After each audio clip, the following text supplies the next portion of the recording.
Hi, this is Scott Stoner again, and as we begin our tutorial for Session 3, how to facilitate Session 3 of the Parent Wellness Circle, I start again with this graphic. Just a reminder of this bell-shaped curve graphic. I find it to be helpful. There's kind of four movements, if you will, four parts, stages of a Wellness Circle session. There's the opening session, where you're kind of literally warming them up.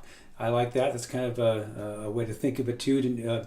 As the bell-shaped curve, you're kind of loosening up their muscles, getting them ready to get a little more active in the session, and it's really a transition time. And that's about 10 or 15 minutes. Then the teaching segment, where you present the lesson, and this one is about your parenting voice. And then that goes to about the midway point, which is about the 45-minute mark. So about 30 minutes for the teaching segment and for the discussion. The discussion obviously is the most important part.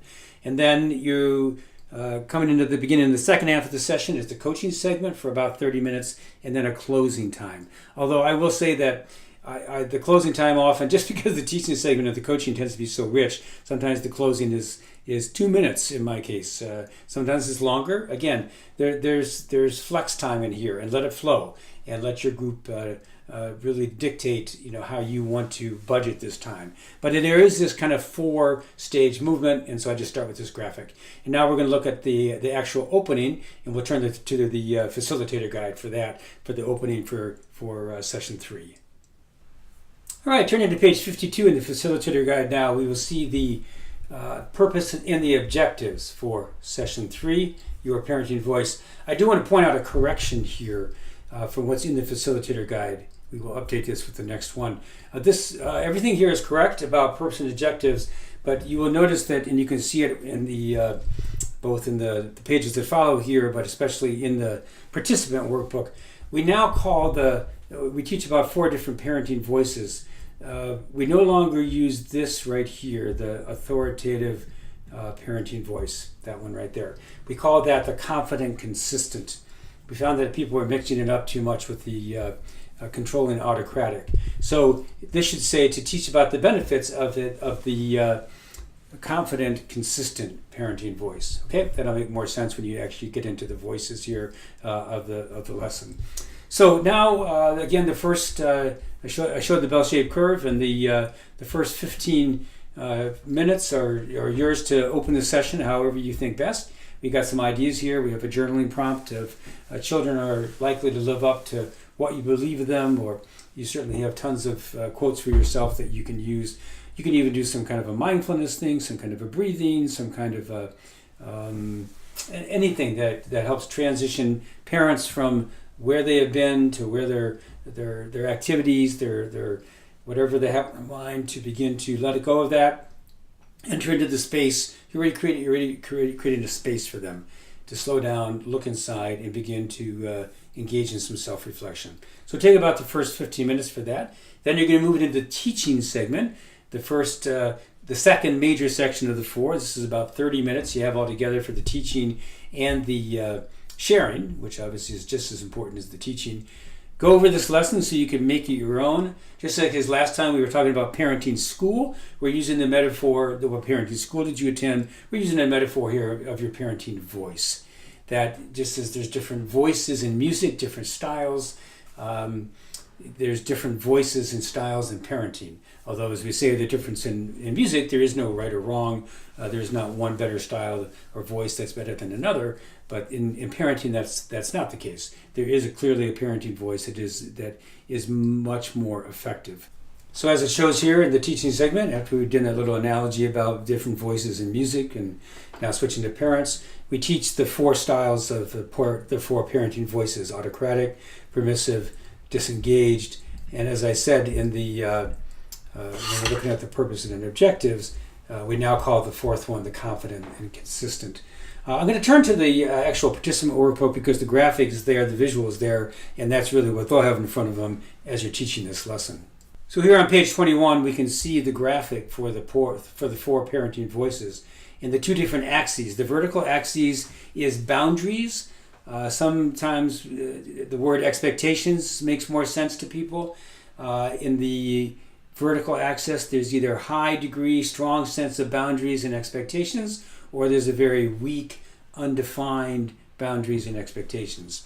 And then the horizontal axis along the top or along the bottom is connectedness. And then you can have a very low degree of connectedness or a very high degree of connectedness. So we start down in the bottom left quadrant, the detached, disengaged. There's very low connectedness. There's very low expectations and boundaries. And you see some other words then that we use to bring that voice more description. It's absent, depressed, disengaged, no boundaries or rules, exhausted, detached, neglectful. You can read them there.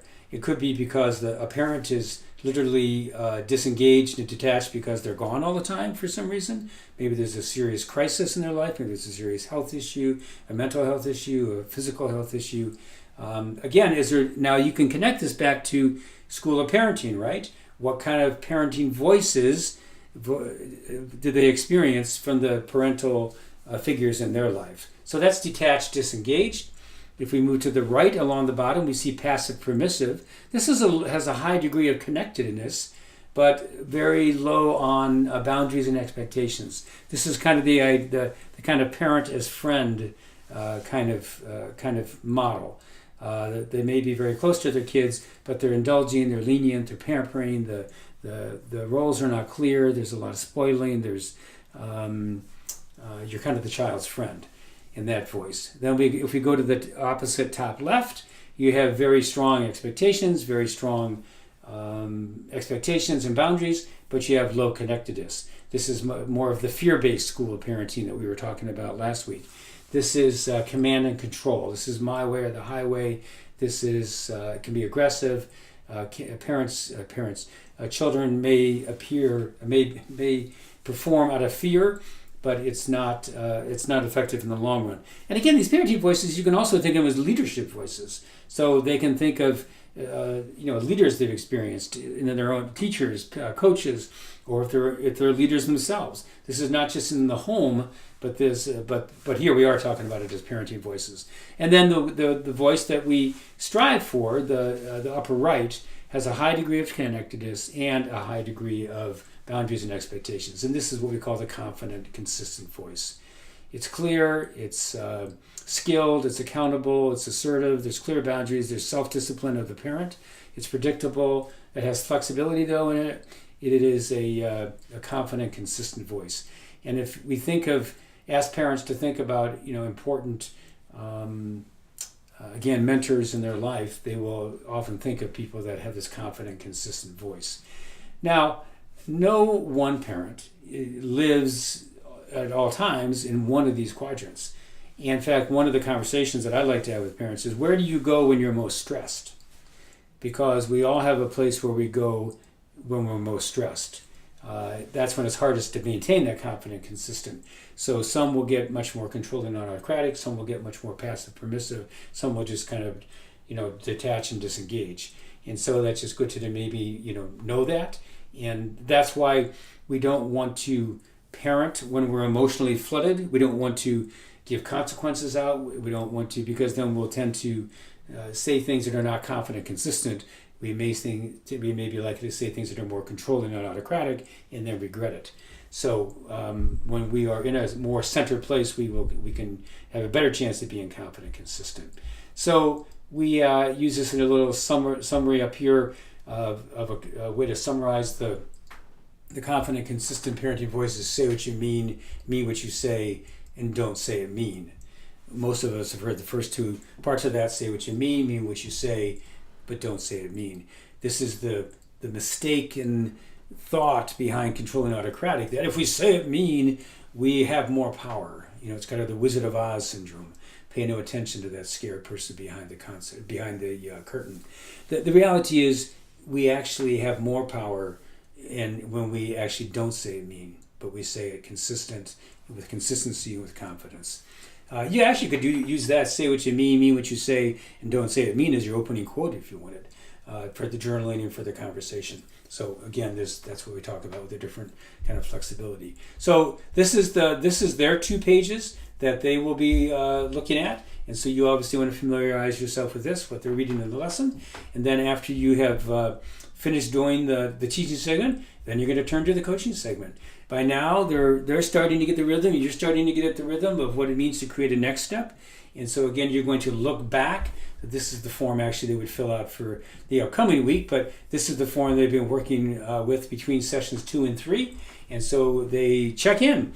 You can go around and you can do it one or two ways. You can either go around and have everybody check in for last week, and then go around a second time and have them fill out their mapping their next steps, or what their steps are going to be for the next week. That's how I like to do it. I like to have them check in from last week, and then take a moment and fill out this form. Because it's to be completed between sessions 3 and 4. I like to actually complete it in the session. To me, that's the next steps that are going to be completed, and that's not just the form. And so I like to give them some thought. They can create the same. They can, they can choose the same area or a new area. Sometimes at this point, they may realize that they need to switch an area. So I remember recently a parent wanted to, have some more healthy meals. And then that led to conversations about time management and about schedules and priorities and how often they were going to fast food. And so then she started more working on organization and the family schedule. So everything's interconnected, right? So they can choose the same area. They can again describe where they are, if they've made some progress, and where they want to keep going from here. A wisdom quote, a center in practice, and then set their goal and their next step for the upcoming week. So, and then I like to have them share that. It's ideal to have them share that out loud in this coaching segment. So that takes you now, pretty much close to the end, and then you will have a chance to do some kind of a closing, again, depending on how much time you have at the end of the session. And just a reminder, as we are coaching, that we are not giving advice. We are not prescribing change. We are inviting them to create from the inside out their own next steps. And we have a no advice rule in the group. We can certainly cheer each other on, offer support. We can ask clarifying questions. If the person is stuck and wants to resource the group, we can invite them to do that. And that's different than advice. So just remember some of those coaching principles that we've been talking about that embody the mindset of motivational interviewing, but really just the mindset of this program. If you look at the facilitator manual here for the close of session 3, the journaling part really is what I just said was talked about in setting up completing their map for the next week and sharing that. And then the close here just has a few minutes. It really doesn't even have anything specific. Just a reminder that one close you can always use in any session is, okay, we have 5 minutes left. Let's just go around, and what's one thing you're going to take away from this Parent Wellness Circle tonight? And, it might be, when so-and-so shared. It might be, don't say it mean, say what you mean what you say, don't say it mean. It might be something, whatever. It's something that happened. What's one thing that you experienced here tonight that is going to stay with you, that you want to hold on to? That's an always a go-to close. So, close it up, send them some kind of email. I think that's nice to do, especially for those that weren't there, and then remind them again of their next step. And I like to send a reminder text or email when the next meeting is going to be. And I'll just return to the bell-shaped curve for a moment to show us again the 4 movements, the 4 stages of a wellness circle: the opening, the teaching segment, the coaching segment, and then the close. And we will close out this tutorial for session 3 with a whiteboard video, and that will be our conclusion. And then we'll move on to the tutorial for how to facilitate session 4.